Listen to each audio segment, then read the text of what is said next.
Nous avons choisi ce thème, donc maladie respiratoire et environnement, parce que nous connaissons le lien étroit qu'il existe entre la santé des enfants et l'environnement.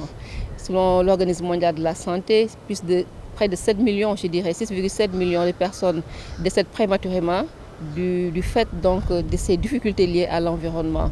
C'est pour ces raisons que nous avons choisi ce thème, sachant que c'est le thème principal, mais à côté nous allons débattre de d'autres thèmes sur la cardiologie, la drépanocytose et d'autres pathologies. Quand on parle de pollution, il ne faut déjà pas penser seulement à l'air. Là, je vais commencer par l'air pour certaines pathologies respiratoires comme les allergies. Il y a également l'asthme, les allergies respiratoires, mais tout à l'heure peut-être le spécialiste reviendra sur la question. Mais il y a le fait de la pollution de l'eau également qui peut être à l'origine de pathologies qui pourraient entraîner, je dirais, une morbidité ou alors la mortalité chez les enfants. Donc quand on parle d'environnement, pour vraiment voir l'aspect global lié à la pollution dans laquelle nous vivons.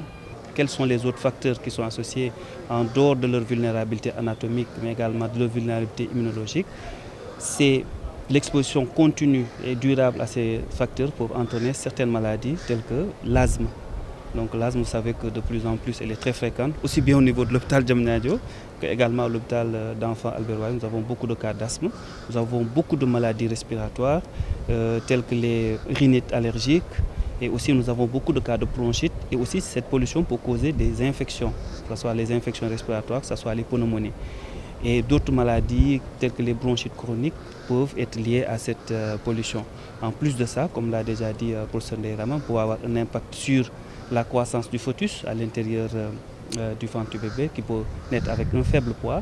Ça peut également entraîner des lésions au niveau de son cerveau, ça peut favoriser la survenue d'autres problèmes à long terme tels que le cancer et autres. Parmi les mesures préventives, il faut des mesures au niveau d'ordre global, c'est-à-dire qu'une approche multisectorielle, que ce soit au niveau de la santé, qu'on fasse des études pour savoir quelle est l'importance et l'impact de ces pathologies, mais aussi pendant les périodes de pollution, pendant les périodes où il y a beaucoup plus de poussière, qu'on essaie d'adopter certaines mesures telles que le port du masque et limiter nos activités à l'extérieur, éviter l'exposition à la fumée, que ce soit la fumée de tabac, que ce soit la fumée de l'encens, qui peuvent être très nocifs, déclencher des crises d'asthme, ça tout le monde le sait.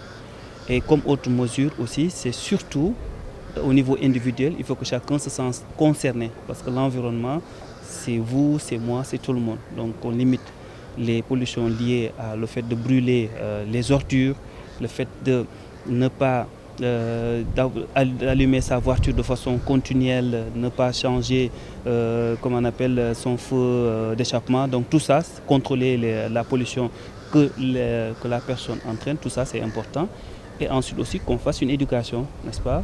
Une éducation des enfants, qu'on les donne des cours, n'est-ce pas, sur l'impact de cette pollution, parce que l'Organisation mondiale parle en tout cas de décès prématurés liés à la pollution au niveau mondial de 7 millions. Donc c'est quelque chose que nous devons tous essayer de combattre.